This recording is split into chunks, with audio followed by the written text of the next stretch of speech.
Thank you, Michael. Well, good morning. I'm very happy to be here. And first, I would like to start out by saying I hate nothing more than wet socks. Gross.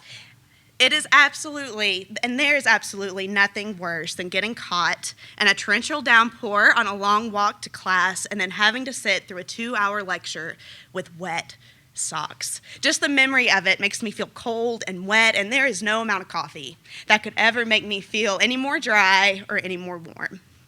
And then there's damp clothes out of a dryer, which is usually my fault because I woke up late and they're not all the way dry, right?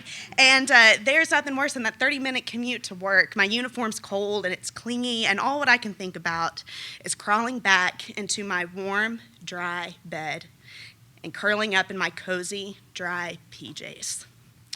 Dry. That's a good thing, right? It certainly can be.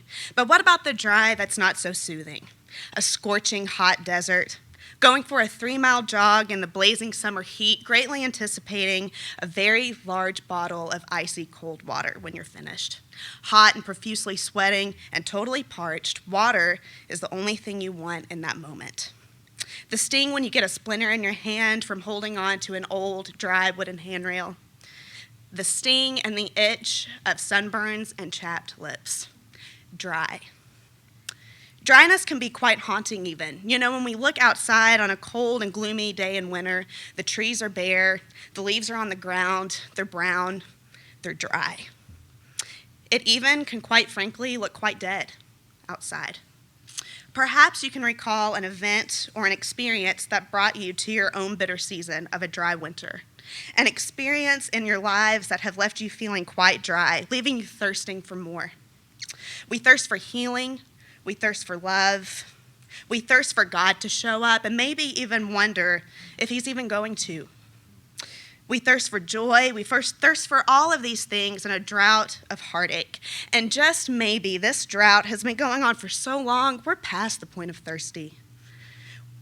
We're past the point to where we're just brittle with exhaustion. We're nothing but dry bones, and we're dry bones that are ready to break.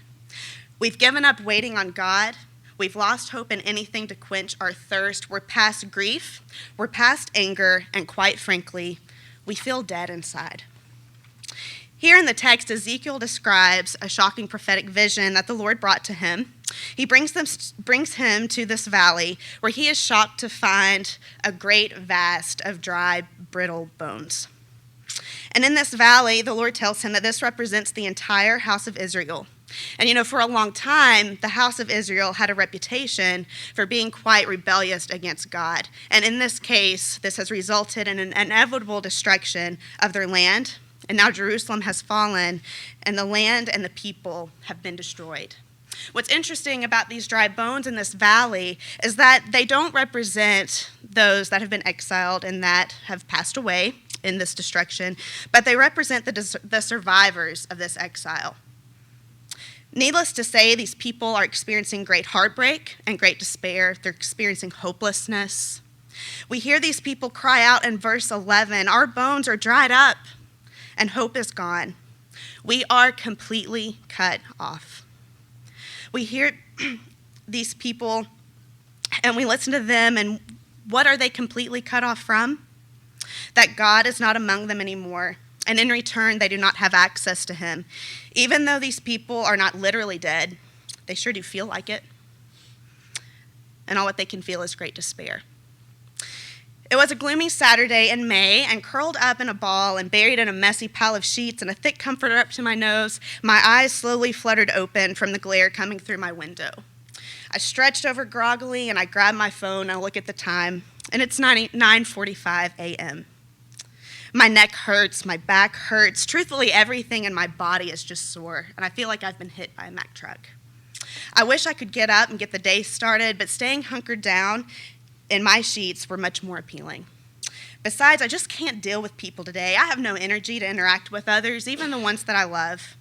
I especially do not have the energy to take on the other energy from my surroundings, the loud noise, hearing other people talk, the stress of driving. Everything gets on my nerves. Trying to stretch and get the kinks out of my neck, I hear my phone vibrate, and it's a text message from my best friend asking what time we are meeting today. Oh, shoot. We have made plans to go shopping in Shelbyville, Kentucky for my birthday. If you told me that we were going to Shelbyville, it would have been no different if you told me that we were going to take a trip to California and back, and my body would just not let me go.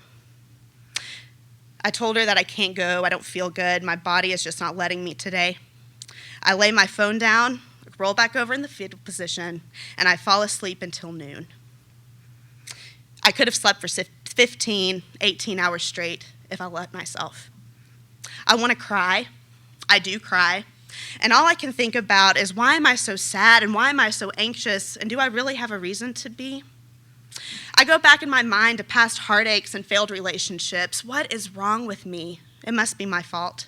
I think of what I could have done better in school. And as I wrestle with this negative conversation I'm having with myself, I go back to a cold night in January of my senior year of high school, when I got some heart-wrenching news about a young man that I loved with all my heart. My boyfriend, was killed in a terrible car accident. That was the very first drought of heartache that I had ever experienced, and it was a dry and cold season, to say the least. Why does my body ache, and why does it feel like I'm treading through thick molasses just to walk down my hallway? After all, a few weeks ago, I wanted to take on running 3 miles. Oh, I was very much in a different place a few weeks ago. I had this energetic blast where I felt like I could conquer the world in one day. Everything around me was moving so fast at this time that I was laying in my bed, and I was moving in slow motion. It wasn't like that a few weeks ago. And where did all that energy go now? And today, as I lie in my bed, I know that I have plummeted and I've crashed today. I'm depressed. Unfortunately, I know that this depressive period and this cold and dead spell, if you will, it's going to last a lot longer than the fast-paced, energetic few weeks. I was officially dwelling in my personal valley of dry bones. When those energetic blasts would come in full force, I felt like I could make my way out of the valley. But all what it resulted in was my wheels spinning and going in one place as if they're spinning in thick mud. And I would always slide right back down that steep hill back into the valley. I love this passage in Ezekiel because it illustrates perfectly just how God shows up. God desires to breathe life into us as well as his spirit. His heart breaks to see our hearts breaking. After all, he's bearing our heartaches with us every day. Yes, he is actually feeling, and he chose to feel, the horrible things that we feel every day that he walks with us. For a long time before that last crash in May, I felt very distant from God, and it was very difficult to open my heart to God because my brain was so clouded with a chemical imbalance that I didn't know at the time, as well as many emotional wounds that would open again and again. I would say to him, God, if this is some test that you're putting me through to test my faith, this is a cruel test. I don't know what else you want me to do. I have worshiped you, I have loved you, and I have tried to talk you through this mess. I am exhausted, I'm dry in my bones, I'm deep in my spirit, dry. Do you care? Do you even exist? And perhaps that's just when God showed me just who he was. My dad got in touch with his pastor, which plugged me into a great counselor. My mom realized that there's possibly something else going on that we need to address, so she got in touch with a wonderful nurse practitioner who specializes in mental health, and after sitting down with her, it turns out that I happen to fall in the category of a certain type of bipolar disorder, which is bipolar II disorder. Perhaps after that day, my dry bones, once in a brittle heap, began to walk, and I began a new chapter of a lot of healing. We can resist helping quite often, though, can't we? Sometimes it's the fear of judgment. Sometimes it's the fear of being misunderstood or stigmatized, and sometimes it's even our pride. You know, our pride urges us to resist. We believe that we're strong enough to handle it all by ourselves and all alone by ourselves. Dry bones are lonely, cut off bones, and isolated bones. But in this valley of bones, where we're past the point of pushing harder, this is the God that isn't a God of harshness, thin patience, and frustration. In this valley, this is the God that loves you and me so much that he cannot wait around and let us be dry bones.